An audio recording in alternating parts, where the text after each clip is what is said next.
បាទជំរាបសួរបងប្អូនអរគ្នាឥឡូវនេះគឺសកម្មភាពទឹកនាចនៅសហគមន៍អូកាសាចិត្តទៅស៊ីវិឡាផ្ទាល់តែម្ដងដែលយើងមានសមាជិកក្នុងការចូលរួមបាទ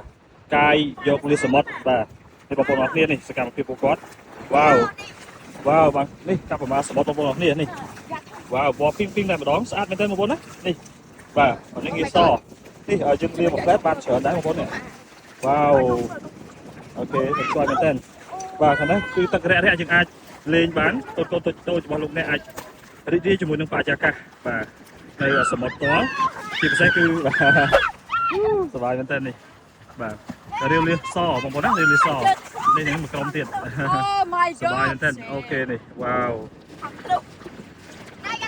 ចឹងអរគុណបងប្អូនដែលចង់បង្កើតនៅអនុស្សាវរីយ៍ល្អៗជួបជុំក្រុមគ្រួសារជាពិសេសកូនឬក៏ក្រុមការងារនៅសហគមន៍អូកាសាជាពិសេសសមុទ្របាទបរិយាកាសរាវលា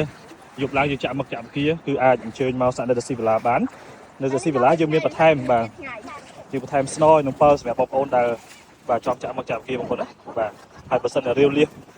កាយលាចេះវិញគឺយើងមានឧបករណ៍នេះបាទឧបករណ៍ទៅជូនគឺយើងកាយទៅគឺបានលាសផ្ទាល់តែប៉ុណ្ណោះសបោមែនទេហើយទឹកនេះគឺសប្បាយរីករាយមែនទេបងប្អូនណាទីខ្ញុំទៅថតសកម្មភាពបន្ថែមទៀតបងប្អូនអូខេបាយបាយ